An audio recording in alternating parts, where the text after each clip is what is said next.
Morning, colleagues, to those of you here in person at the Wits Rural campus and to those online. Welcome today to this morning's webinar.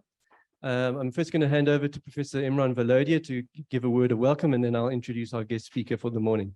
Over to you, Imran.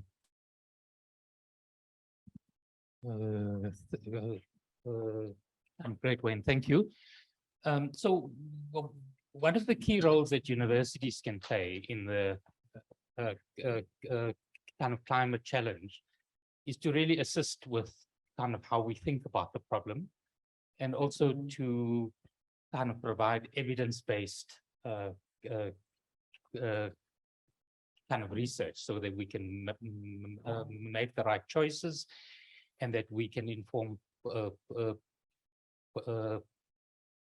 policy through evidence. And it's with those two kind of issues in mind that the universities made the decision to have a series of talks on climate.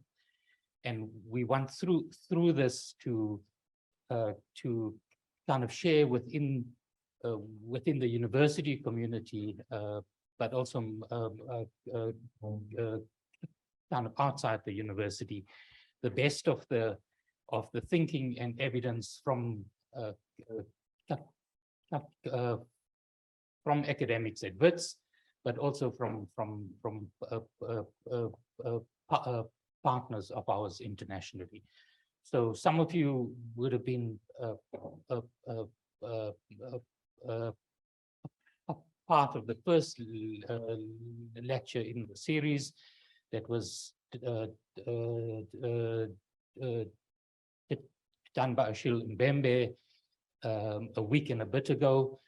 And I'm thrilled today that we can have Pim kind of share his thoughts with us. So kind of really fantastic to have this event. Look out for a few more that we're going to be doing during the year. And we're trying to mix kind of academics from Wits with those internationally. We have some kind of quite exciting events in the next few months. And I think as we kind of think about the climate issue, I think among other things, there's two things that I think are often underplayed. The first is that, at least in the way that we think about this in the popular literature, there's a kind of sense that climate change is going to lead to one event that we're all going to experience in the same way. I think the reality is that this is going to be a hugely unequal process, that the countries of the world that I think are the ones who have most contributed to the problem, and the populations across the world that have mostly contributed to the last 200 years of change, are the ones that are unfortunately most likely to protect themselves from it, and pass the burdens on to everyone else. So in the series of talks, we wanting to highlight these kind of inequality issues. I think the kind of second dimension to it is that as a species, I think humans have largely been the contributors to the problem, and I think those who share the planet with us are kind of having to bear a larger proportion of the pain, and I'm kind of pretty sure Pim will share some of his thoughts with us on that. So it's fantastic to have you here, Pim. Thank you so much. Yeah. And with that, I'll pass it back to Wayne. Thank you.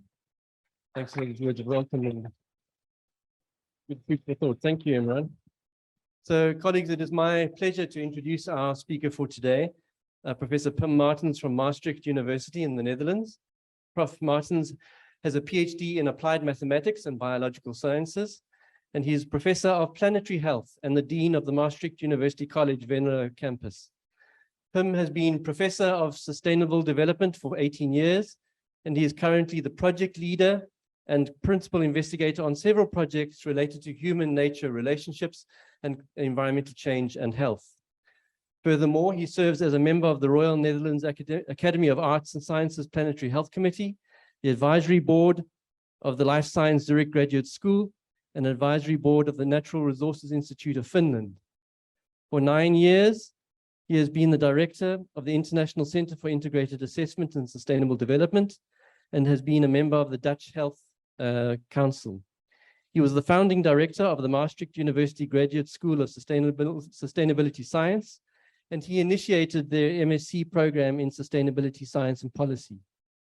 And finally, Pim also refers to himself as a scientivist, integrating both science and activism, which is nice to take note of. So I think given his bio sketch, which I've just briefly outlined, it's clear to us that Pim is ideally situated to give us a talk on planetary health and how environment and how climate change and biodiversity loss change the equation. So Pim, welcome to you. Thank you so much. And over to you. Thank you. Thank you.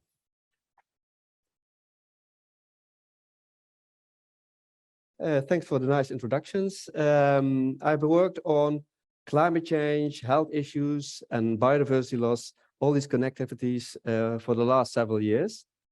And I will show bits and pieces of my work throughout my presentation. I've done some work on modeling impacts of climate change on health, on various diseases.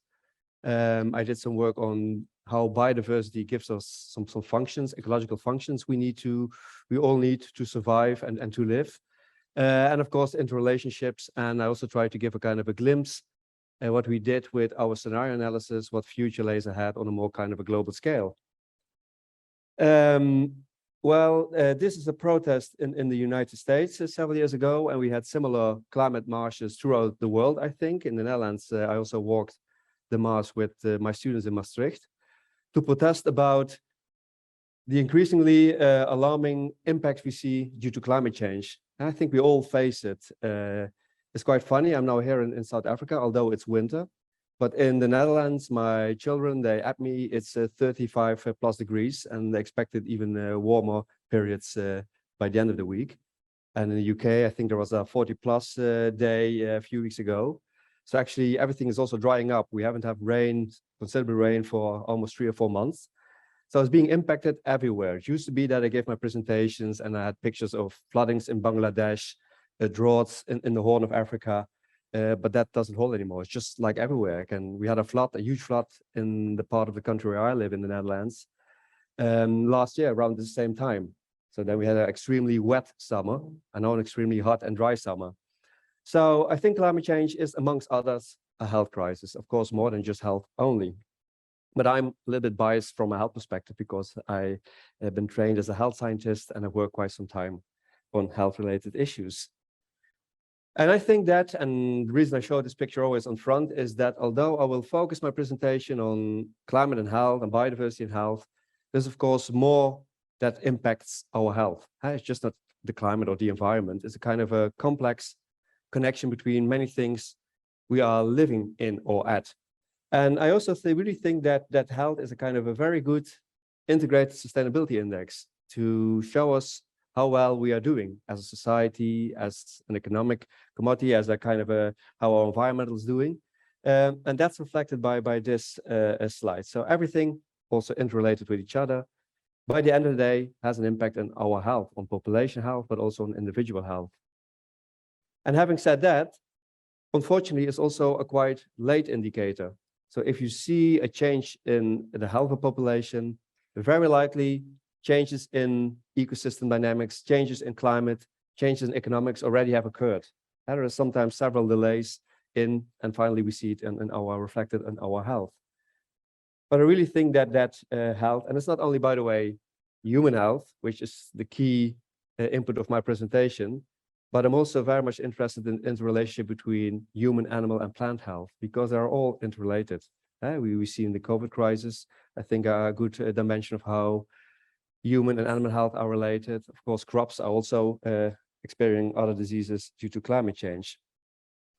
And I was just being introduced. Currently, my professor is in planetary health, but he used to be professor of sustainable development for 18 years. And for me, it was always very difficult to say what's sustainable water, what's sustainable health. So usually, also in terms of our projects, we're always trying to get some external funding. And if you say, well, I would do research on sustainable health, you never get it, because then you're becoming vague. What is it? Is it becoming very old or very healthy?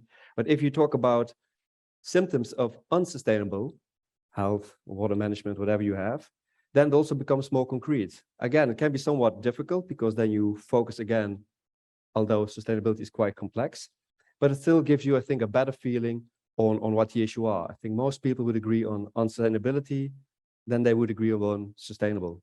So that's the reason I very often in projects, also driven by resource, and focus on unsustainable water management, unsustainable certain disease, malaria, for example.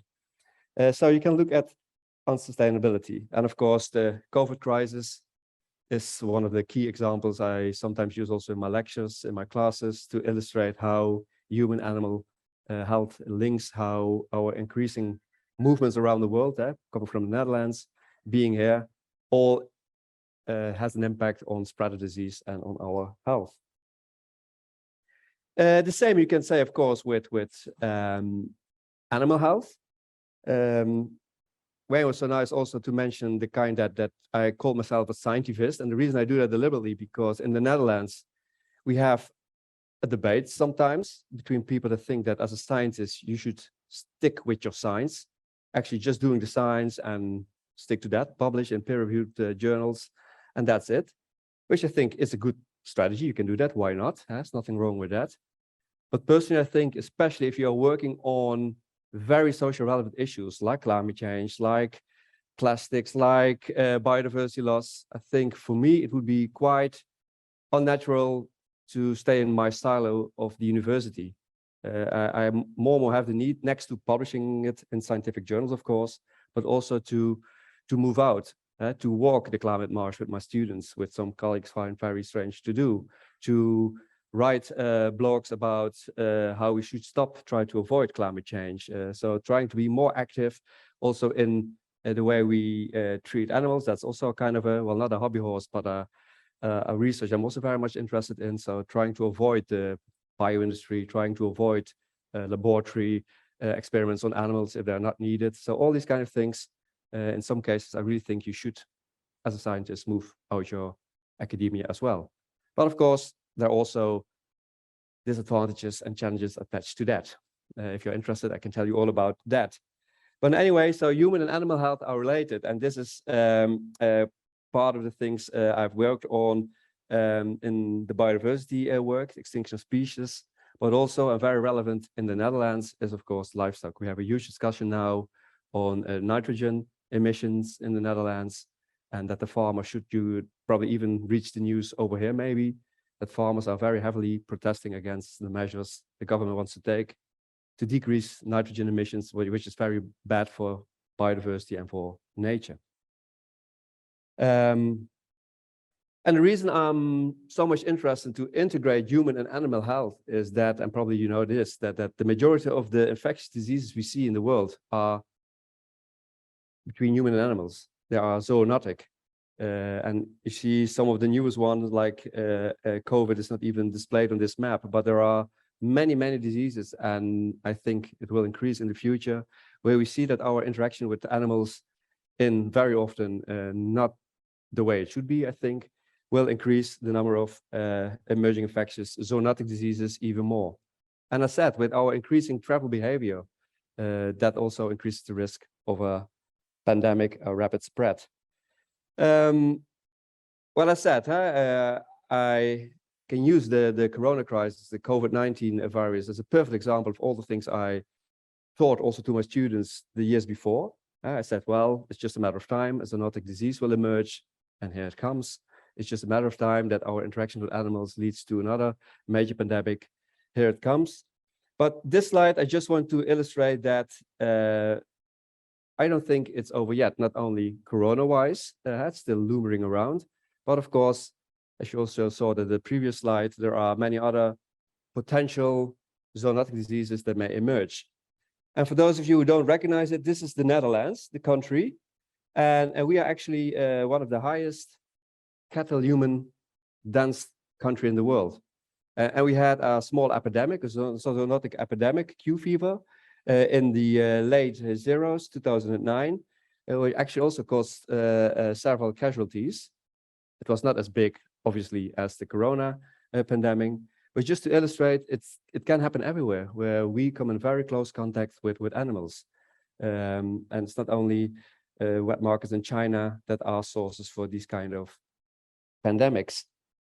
In many cases, not all of them, but in many cases, it's just, for me, has to do with treating animals or packing them in too high densities and close neighborhood of humans as well. And finally, you also know it's a bad picture, but as we speak, there is also a bird flu epidemic ongoing. Also in the Netherlands, again, we have another bird flu strain, so chickens are being killed because that's a very dangerous disease as well, especially for poultry. So what I would like to do after this brief introduction, that I really think that health is kind of a key integrated sustainability index, that our interactions with nature, animals are key to say something about future pandemics or developments. I would like to focus on two of them. One, on climate change and how it impacts our health. And I have an example because we did the work together with Liverpool University on blue tongue disease in sheep. And I will talk a little bit about how biodiversity and ecosystem functions are so important for our health as well, and how they both interrelate.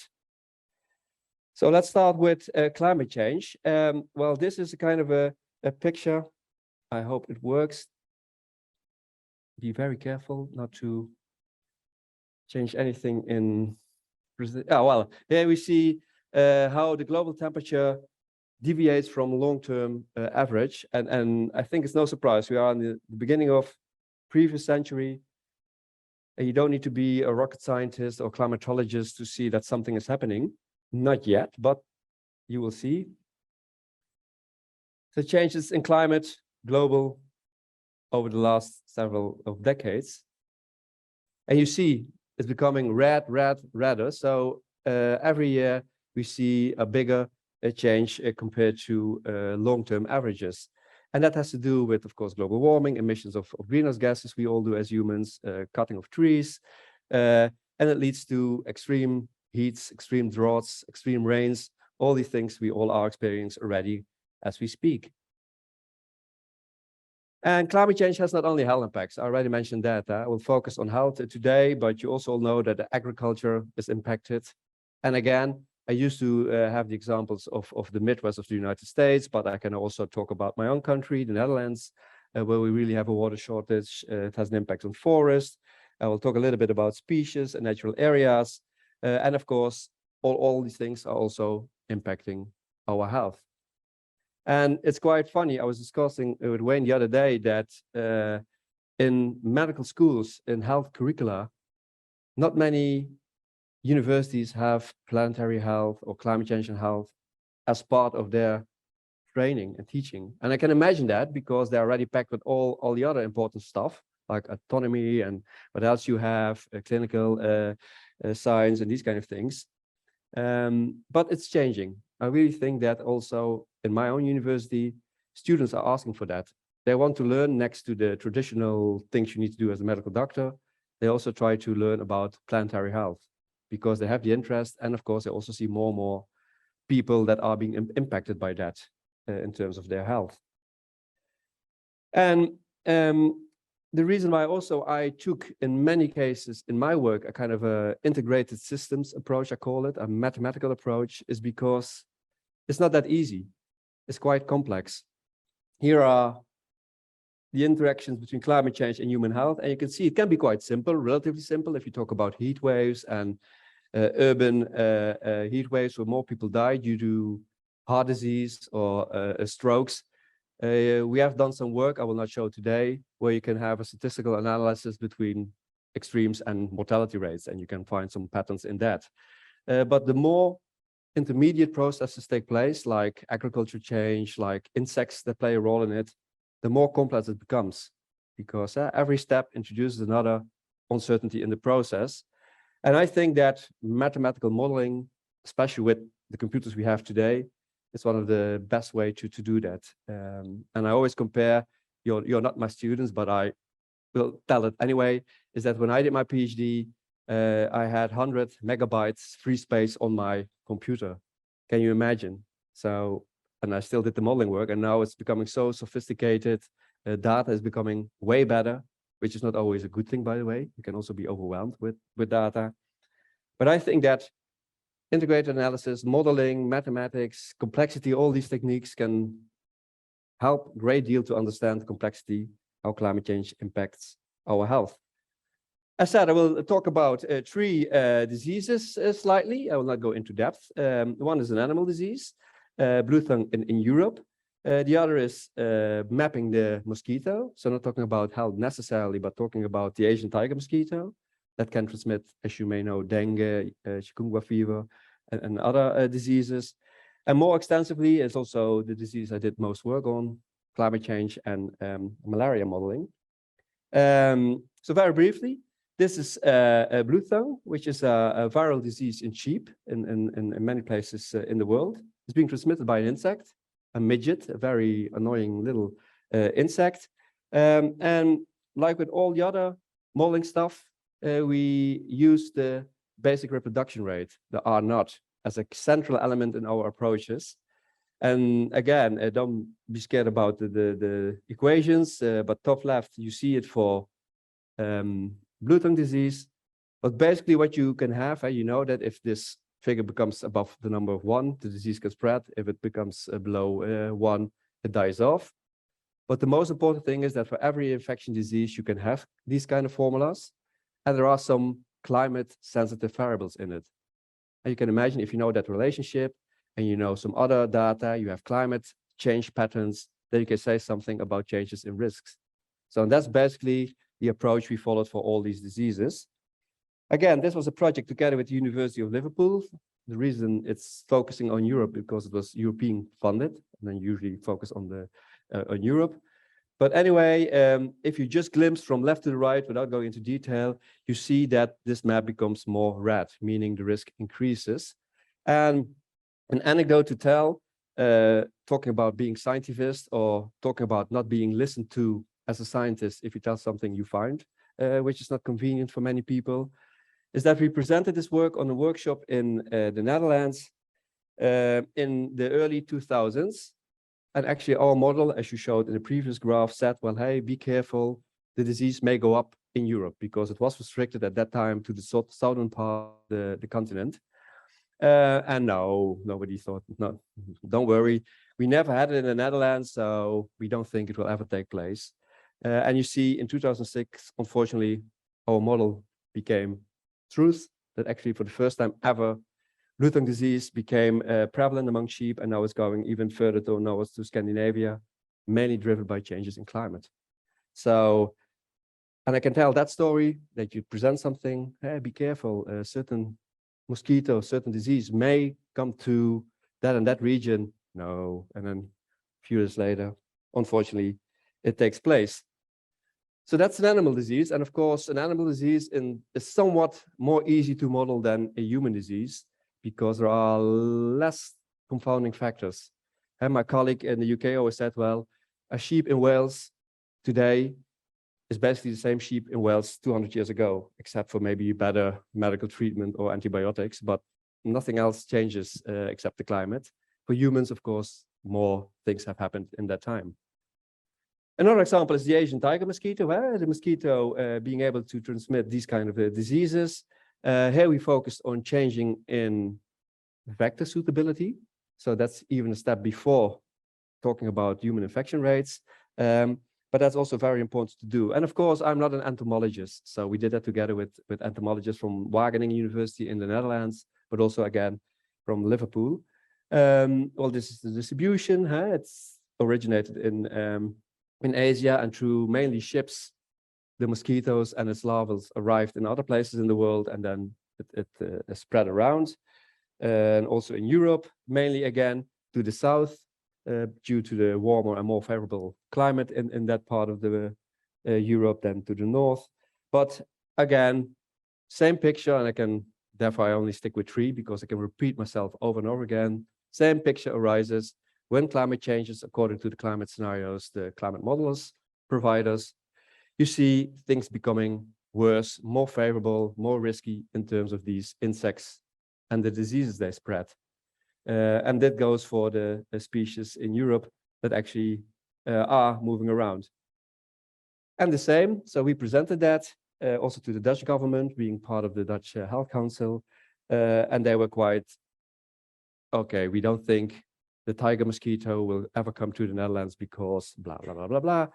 And here, this is a kind of a newspaper of 2 years ago. For the first time ever, the tiger mosquito was prevalent in Utrecht, one of the cities with canals, and it still is there. So, okay, not good. What to do? Well, then the reaction was, don't worry, the disease is not here. We don't have West Nile, we don't have chikungunya, so why should we bother? 1 year later, for the first time ever, a patient in the Netherlands was being diagnosed with, in this case, West Nile. And he never left the country, so it was kind of an indigenous transmission. So it's quite funny to see that reaction. So hence, again, my motivation to become a scientist, to not only say it through the normal channels, being a scientist, being interviewed by a journalist, but becoming a little bit more active, because otherwise a lot of people apparently do not listen. So same story, and then very funny. In the UK, the same. It's not in the UK yet, but I can tell you it's just a matter of time that the tiger mosquito, that West Nile, that one of the other diseases will also be indigenously transmitted by the UK. But UK health services, not only we as Dutch that close our eyes, but there are many other countries that say, well, don't worry, it won't take, it doesn't go as fast as science tells us to do. And we all know how stupid that is. Finally, malaria. I actually did most work on that, also during my PhD. We had a few projects on that. So the other models we did in a kind of consortium. For malaria, I did also a lot of modeling myself at the early stages on this 100 MB computer. And later on, I was happy enough to have better computers. We did it on different levels. We did it also for Europe, but that was not that interesting in terms of climate changes, because we think that regions in Africa are more sensitive, obviously, to spread of the disease. So hence we focused, again, with this team of Liverpool to say something about changes. And again, there's a lot of maps, but the main thing is that we were not the only one doing it. At that time, also Oxford University and a few other places were actually doing similar models. And that's what I like about science, that you are competing somewhat. It's always good to be the first to say something or the first to publish. That I think that's normal. But we very soon decided we should work together, that we also should compare. So, and miasma, that's my model. And the others are other models, and we compared. So some models did better at the fringes of malaria distribution, others did better at the high endemic regions, and that's nice. But trying to combine them, and also if all models, climate models do the same. If all models show in a certain region the same change, you have more confidence in that change. Obviously, that makes sense. Huh? If one model say yes, it will increase, and the other say no, then you know, okay. Because there are huge uncertainty attached to this, but at least any of these models, which is, again, for me, not rocket science, gives the highest change in risk in the highlands, because they are often at the fringes of malaria distribution. Again, uncertainty maps, not to go into detail, but just to warn you again, never trust maps, never trust equations. It's very funny, but very often, especially when I present for governments, and you throw in an equation, they believe you. Or if you throw in a map, they think, okay, that's true, but never trust a map. I can print 10 more maps according to your wishes. Let me just know.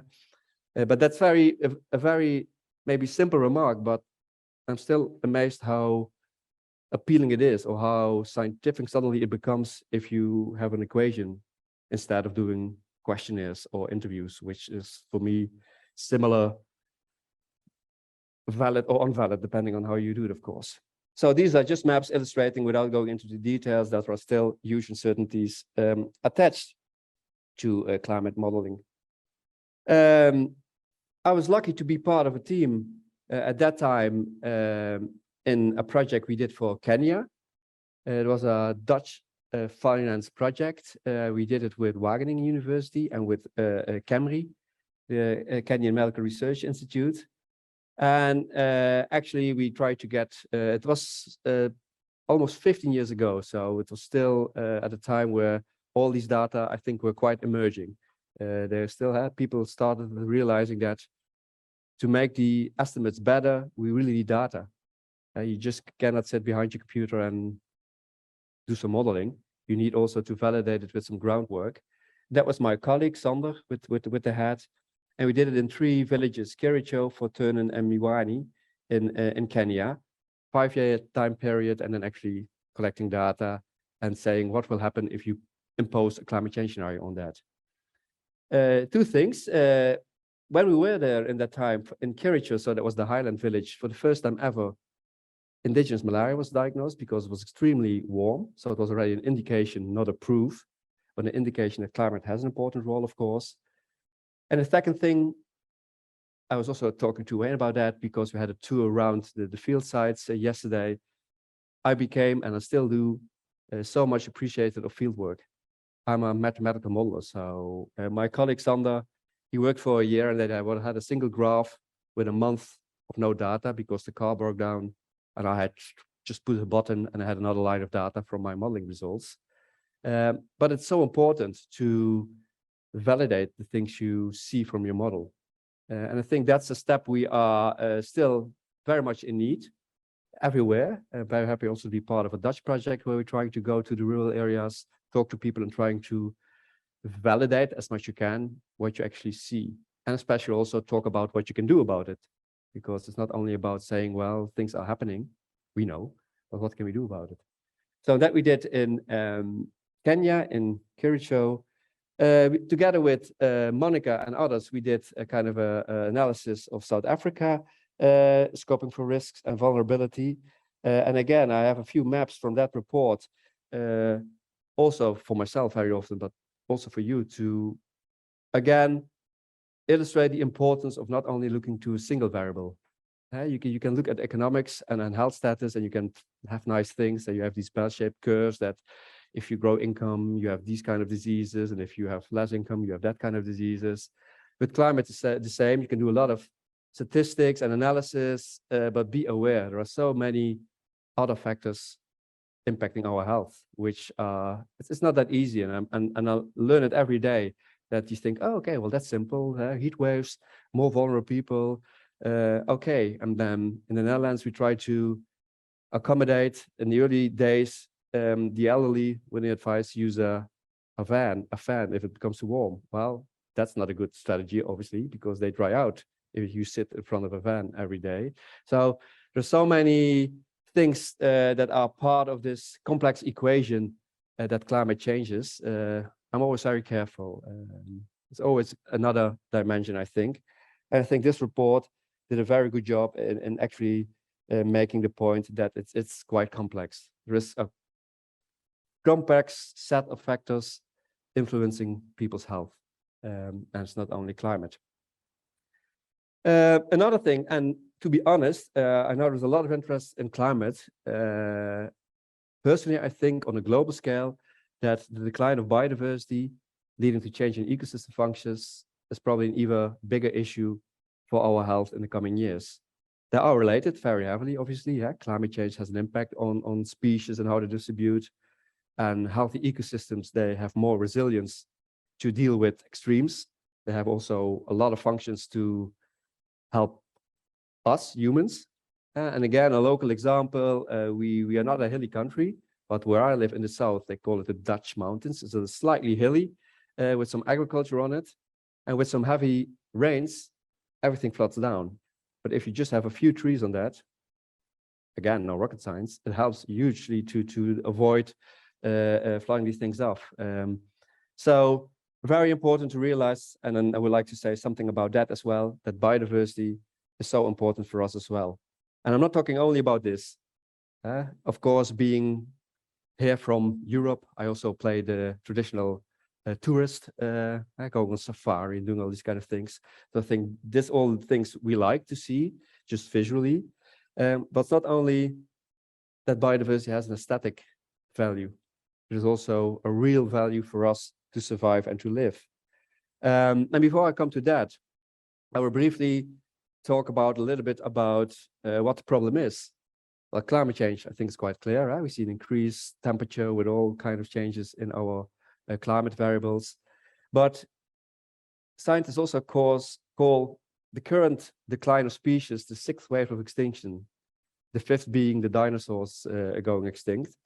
And actually, species are extinct every day. Throughout history, of course, that's no issue. But it's the rate of speed which is key. So actually, now 100 to 1,000 times, scientists say species are going extinct. A lot of them we even don't know.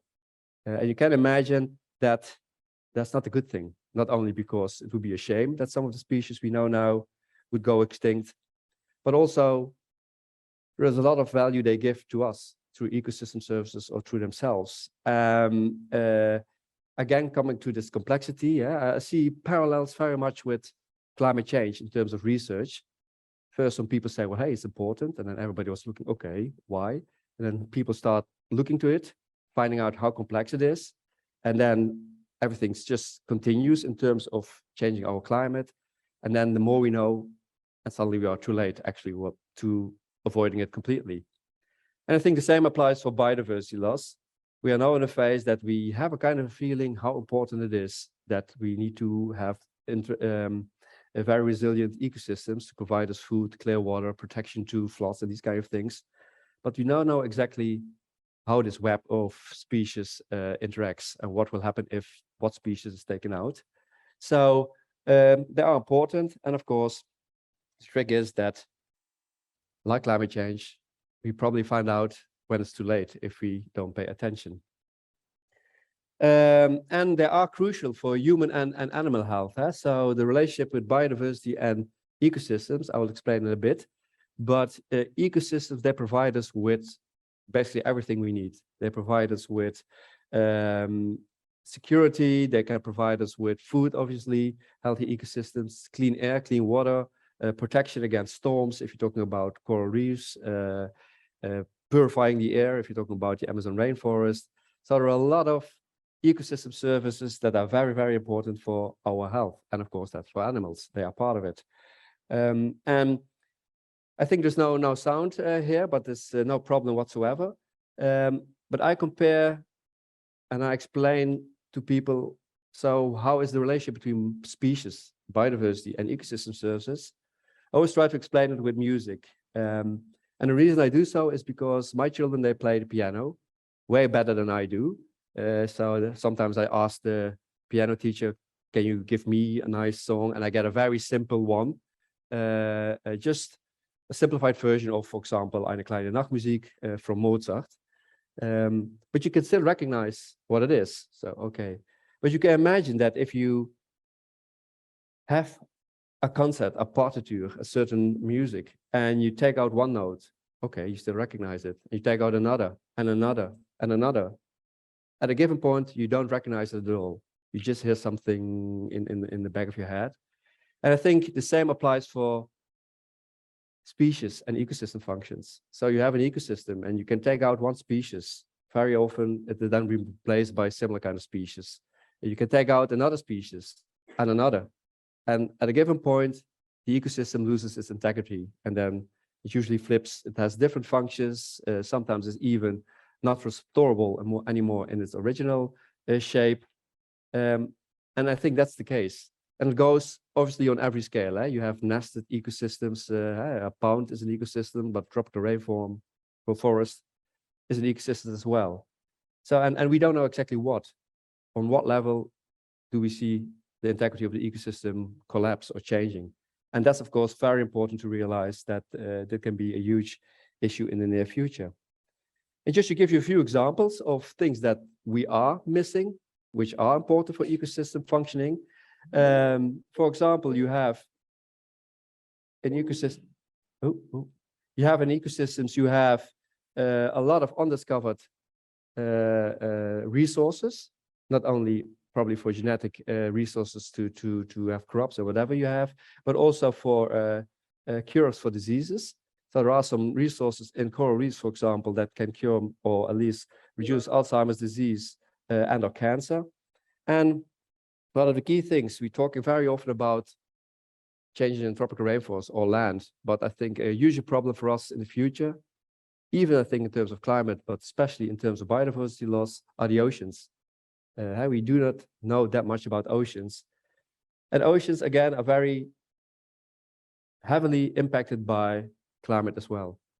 Together with increasing fertilizer on land, which flushes into the ocean, we see, and these are all these purple dots, we see a high decrease of coral reefs, the bleaching of coral reefs, and then this medicinal power, which can be in these corals, coastal protection, which coral reefs play a very important role in, tourists, attracting tourists. If you talk about the Great Barrier Reef in Australia, for example, all these functions that this ecosystem provides then will go lost. And if you don't know what coral bleaching looks like, well, here's the picture. This is a kind of a healthy coral in the Great Barrier Reef. And they are, like the African highlands, very sensitive to only 1/10 of a degree Celsius. So if they are just thriving at the borders of their temperature zone in the oceans and only little thing change, they can already become bleached. And this is an example of a bleached coral. And you can imagine this looks maybe nice from the beginning, but this is a dead coral. And after a few weeks, it looks like this. Can you imagine? And this coral, of course, has none of the functions that a healthy coral have in terms of coastal protection, providing other services as well. So very important that it's not only on land, floods, changes in infectious diseases, but also a lot of things are ongoing into the oceans that by the end of the day definitely will have an impact on our health. Another important thing, I think, is the pollination impact of different species. And I put that in because this is also becoming a Dutch problem. We have hardly any bees or insects. It's very rapidly declining. For those of you, I don't know how it goes in South Africa, but when I was younger, first having my driver's license, and you drove 100 kilometers, you have to clean your front screen because of all the insects you took during your drive. And no, never. I never have to clean my front drive anymore. I can drive throughout Europe. So there's a very rapid decline of insects, and they are, of course, very important for pollination and these kind of things, for fruits and other crops as well. So, and of course, one of the reasons is, at least in Western Europe, is that we still spray a lot of insecticides to get rid of them. And I don't like this sound only because it's a nice sound, but if you know it, there's also very good text on it. Maybe we are just too spoiled by having all these nice vegetables without any spots on it. Personally, I don't mind, but a lot of people do. So it's also our own responsibility, I think, and I will come back to that later on. So what we try to do, we try to combine all this information we did ourselves. So the research I showed you about these diseases.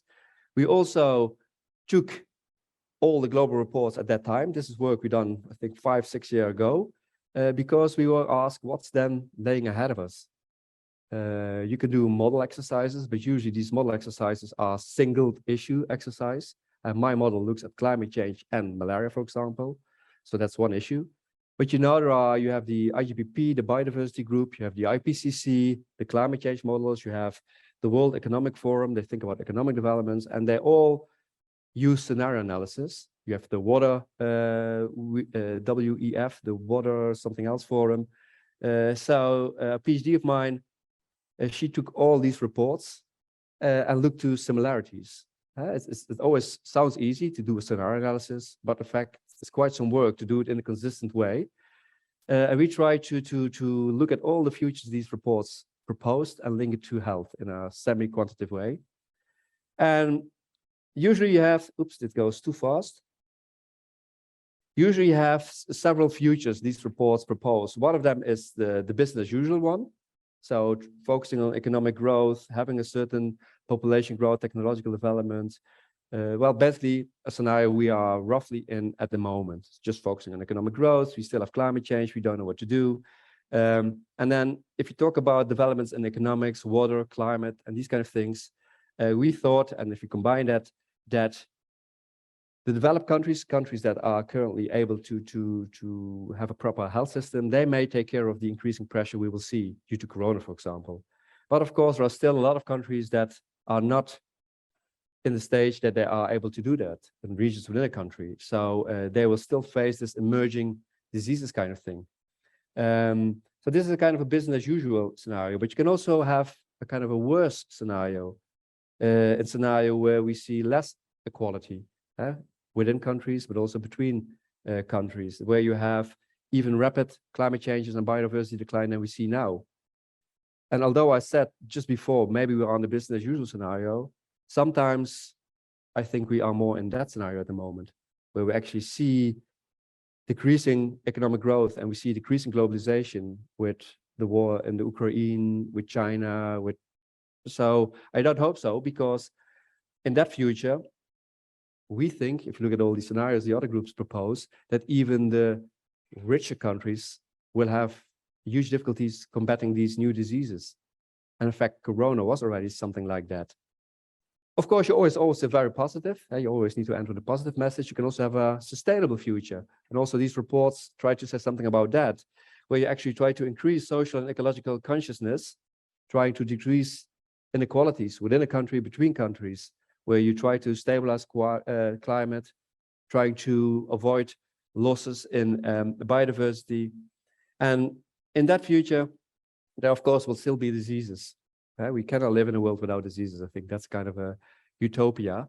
But in a more like sustainable world, so if we really move forward in trying to reduce climate, trying to becoming more equal in distribution of our resources, then our technology may help, but there will still be differences in the near future, I think. So how should you arrive at these kind of futures? And sometimes also my students become very pessimistic, saying, well, okay, I cannot do anything against it. It's the government, it's businesses, is that. And well, they are right in one sense. We need to have strong governance. We need to have cooperations to really play a role in reducing biodiversity loss, reducing climate change. But it's not only the macro level, we also really can do something ourselves, I think. You can start very simple by reducing your waste, by trying to, and I'm always the wrong person to say that, by traveling from the Netherlands to South Africa, trying to reduce your travel movements. But there are things you can do, I think, also on an individual level. So it's about institutions and politics, but it's also about behavior and mindset, I think so. And both, they should go hand in hand to actually make this transition to a more sustainable, healthy future. So the paradigm shift, I think it's important. And funnily enough, and that's one of the reasons I'm very happy that my chair from sustainable development moved into planetary health, because in sustainability discussions, more and more, both in the Netherlands, but also internationally, it started from the environment, but it became more and more economically driven. Green economy, what that ever may mean. The circular economy, whatever that may mean. Circular economy with still growth is also not sustainable, or can be not sustainable. So I don't think we should focus on the economy. And then people start focusing on human health very heavily. We need to treat people, we all need to be very healthy, which I agree with. But I think also focusing only on that is probably not enough. It's ecosystems health, it's planetary health. I think that's the key for all the other things around. And if you also see, I mean, you may see discussion about sustainability, and you see still a triangle where you have economics, environment, social things being displayed as being equally important. For me, that's quite old-fashioned. I rather see this nested representation where you see society, economy being part of society, being part of planet Earth, the environment, obviously. So planetary health is for me a key for a sustainable future. And that means we need to change our perspective. I already mentioned that. And the nicest thing is I won't have the time to tell more about it, but I come from a kind of a mathematical background, doing all these system dynamics models. And then on a Blue Monday, I decided to apply for a project called Indigenous Knowledge and Climate Change. And I got it. So I got some money to actually go to some indigenous and religious leaders to talk how they felt about climate change. Then Corona came. So that was a negative thing that I couldn't go to them personally. But the positive thing is that I was able to interview them online. So I could even get hold to more people. That's a very interesting thing. And these are the people I've spoken to. So people from all over the world. And again, there were representatives of major religions. I had a Dutch bishop I interviewed. I interviewed a Jewish rabbi from Israel, but I also had several indigenous leaders. So Angagwak, he's from Greenland, he's a shaman. I interviewed Chief Phil Lane, he's one of the key representatives of the Native Americans. We've written it down, so if you're interested, I have all these interviews on my website because they did a great job telling how they think climate change acts. And again, I wouldn't show it, it also takes about 15 minutes, this video. But you can find it online, and you see me sitting there once in a while asking a question, very amateuristic because I did it on Zoom. But it's so nice, and also the differences between the different people, between the different religions, and how they actually see how we are dealing with our nature leading to climate change, biodiversity loss, how we are actually need to make a change and how we can do that. So they all have their own different perspectives. So very interesting to see. So feel free to check it out yourself. I would like to conclude with the last 2-3 slides. This, I think, for me is still something very relevant, and I explained it already, that of course we are heavily shocked with the corona crisis, but personally I think we are not shocked enough to make the systems change needed. I don't know how it goes here, but in the Netherlands everything is more like back to normal, and even all the things that are causing it, like expansion of travel, economic developments, they are pushing that even at a heavier space. It's not thinking about, oh, we maybe should do one step back or reflect. No, we have waited for 2 years, go loose. That's not something cleverly done. So I think this really, this shock to change the system how it's needed has been too little, unfortunately, while it was a huge impact, of course. And again, climate change will have a bigger impact, unfortunately. And like I said, I really think that the biodiversity issue becomes more important in the years to come.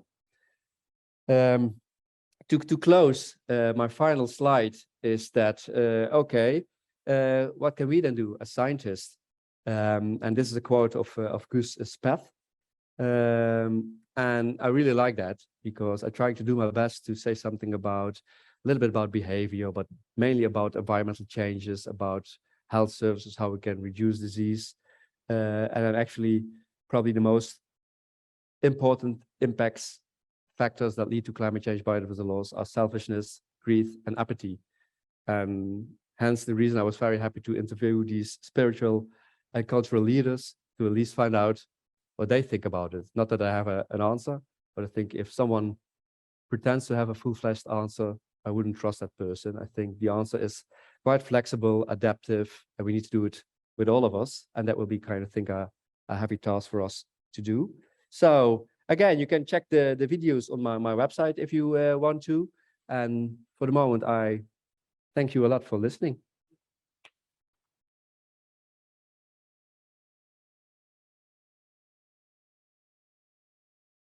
Thank you so much, Pim. That was fantastic. I think we really learned a lot and enjoyed your presentation. And what it really highlighted for me was the importance of interdisciplinary thinking and collaboration for tackling the big challenges that face our planet and society. And hopefully, I think we've been inspired to become scientivists and move just out of our scientist silos and to become more activist as well. If you're happy to take some questions, I'd like to open to the floor. First of all, any questions here in the hall, and then we'll look out for questions online. People can raise their hands on the participants online, and Pim will be happy to answer those questions.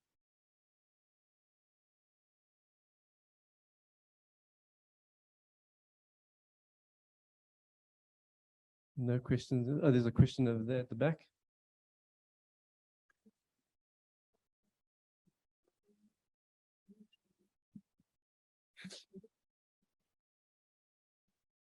Thank you, Professor. What a brilliant talk. I really enjoyed that. I have two questions. The indigenous knowledge, what did it tell you? What did you learn from that? And then I think my second question is about, after we know, what do we do? How do we act? You touched on cooperation, competition between scientists. When do we move to cooperation? What will it take? And not only in the academy. Thank you. Yeah, well, thanks for these very excellent questions. Let me start with the later. I know that it depends very much where you do your science, and then that probably I'm lucky to be based at a university which is, I think, quite cooperative in terms of your career, because it all depends on your publications, and sometimes you don't want to give out what you have found to others, because you then lose your added value, so to say. But I also realize that's not commonplace all over the world. There are still highly competitive structures in place where you need to publish in high-profile journals, and you would have been stupid to give away something before having it published, so to say. Well, I really think we should get rid of that. And again, I have no answer. I'm not an educational minister or so, but I think this whole publish or perish structure, if it still exists at places, should be deleted. I also find it very strange in my field, sometimes I see single author publications. I think, no way. If you talk about interdisciplinary, it should always be more than one people. I never publish by myself, because I have not the knowledge to do the things myself needed for the complexity of the topics we're dealing with. So it has to also do with funding structures. And again, in the Netherlands, we have, I can only speak for my own country, I know best how it works.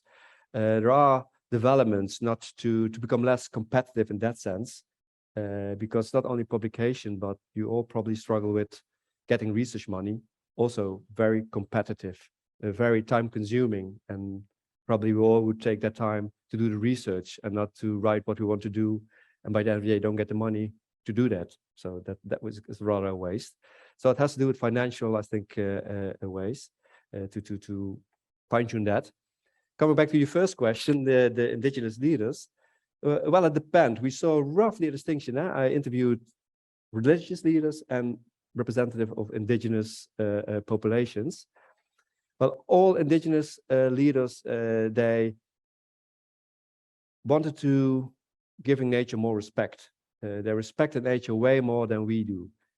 One of the entry points I took was also, do you eat meat? Do you kill animals?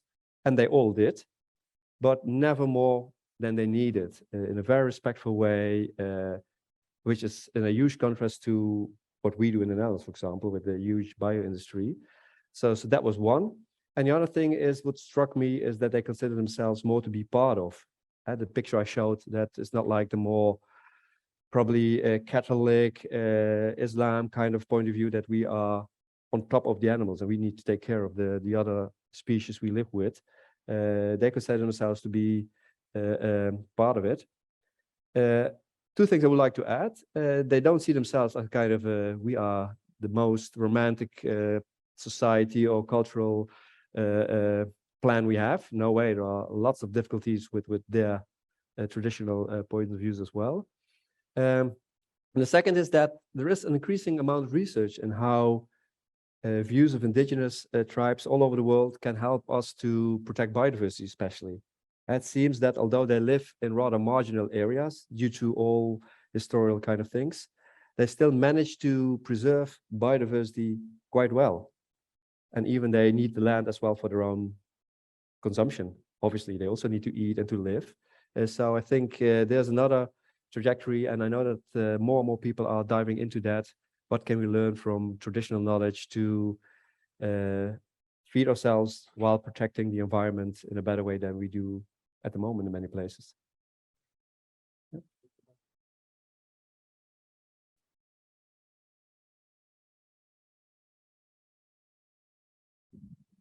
We have an online question from Kieran Parbu. Let me just allow you to talk. Kieran, over to you. Hi, thank you. I enjoyed the talk very much.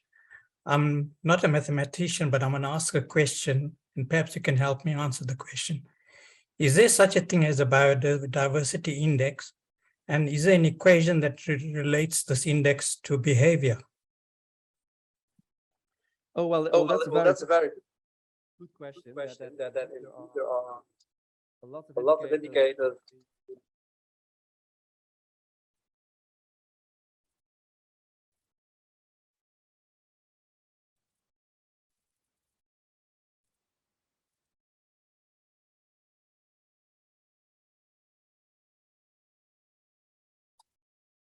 A caution that you don't want to trust statistics.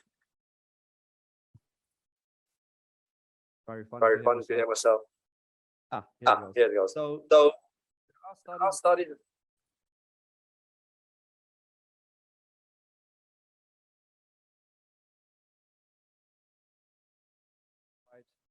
Visible, because there's no such a single outcome that countries that have a higher economic growth do better on the biodiversity index or do worse.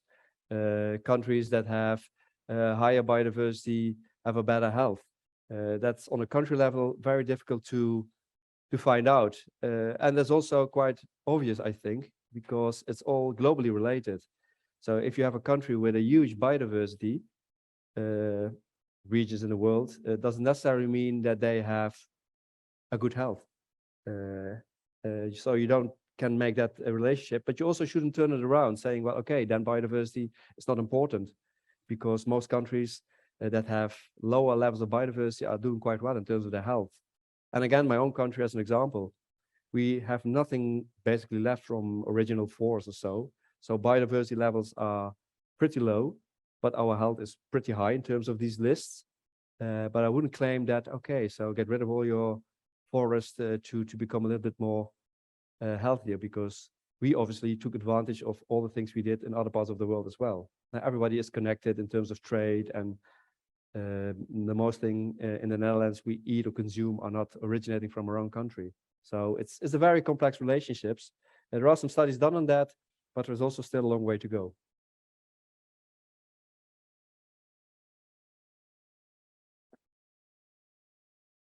Thank you. I don't see any more hands up, but I see some Q&A. I don't think any questions. These are just comments. Is that, oh, there's another hand at the back there. So two hands, one there, one there.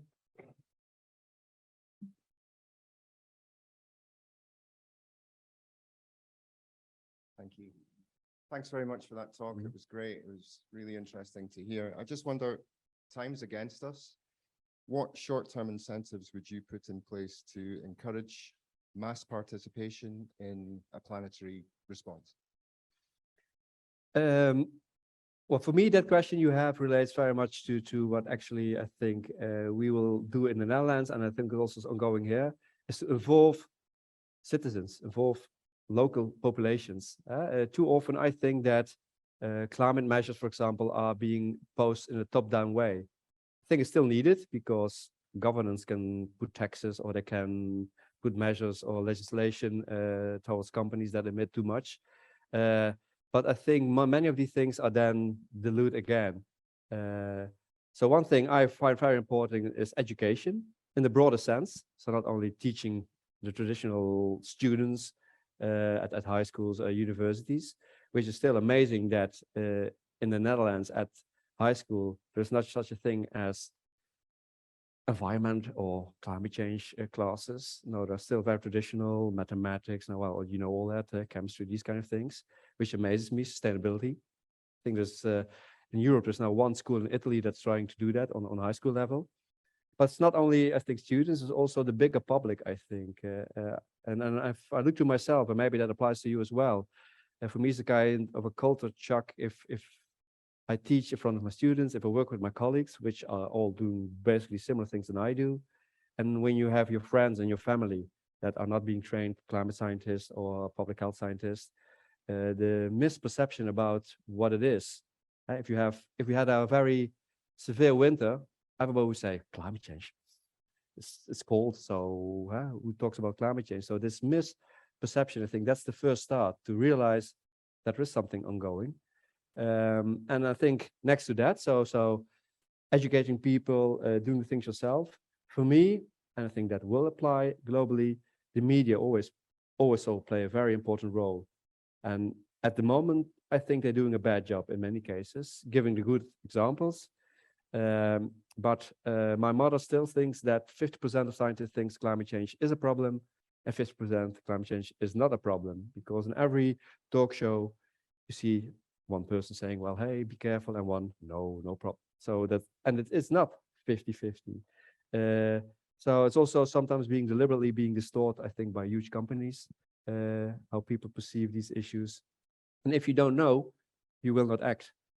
And I think that's so important. If you really know, okay, it's not only far away what it used to be, but actually it can be your house that can be flooded in the near future. So try to avoid doing things without being too negative. I don't think it will help to say, don't fly at all, don't drive your car at all. But I think we could do with a little bit more modesty, most of us at least. Sorry, I think it just follows on from the previous question, but are there any countries or places where there are exemplary planetary health interventions or programs that I imagine could be scaled or reproduced as an inspiration to others? Yeah, I think there are, in terms of just university programs, there are several countries that are doing that. So that kind of thing also be easily reproduced. I know that Harvard University has already from the beginning, Center of Health and the Global Environment. They're doing great jobs and doing lots of courses.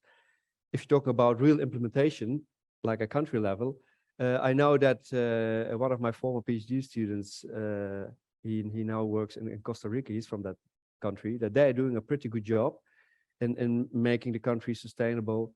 But the difficulty, of course, is you cannot copy that to another country because countries are so different. They have a huge natural reserve, of course. They have a low population in terms of numbers. They have good income, tourists, and some other resources. So you also need to realize that that's not always possible with some countries that maybe depend on oil or heavy mining. These also are things we need for our cell phones or all the things you want to do. And then it's more difficult to say, well, I'm a planetary healthy country while you are destroying forests for the resources that are underneath. But I think we can learn more from each other, and again, also from this maybe old knowledge, not only indigenous knowledge. We are all indigenous to the world. One of these indigenous leaders said as well. We can also learn from just, for me, sustainable development is just thinking in a very common sense. Many times it comes just to that. Don't overcomplex issues. Don't make your decisions too complex. Sometimes we know what we are doing wrong in terms of using just too much resources many times of the year. Well, folks, we've come to the end of our time, but I think this has been a wonderful exploration of planetary health, and I think we've gained a lot from this presentation. So we thank you so much, Pim, for your time. Final round of applause, and thanks also to our online guests for joining us. Thank you.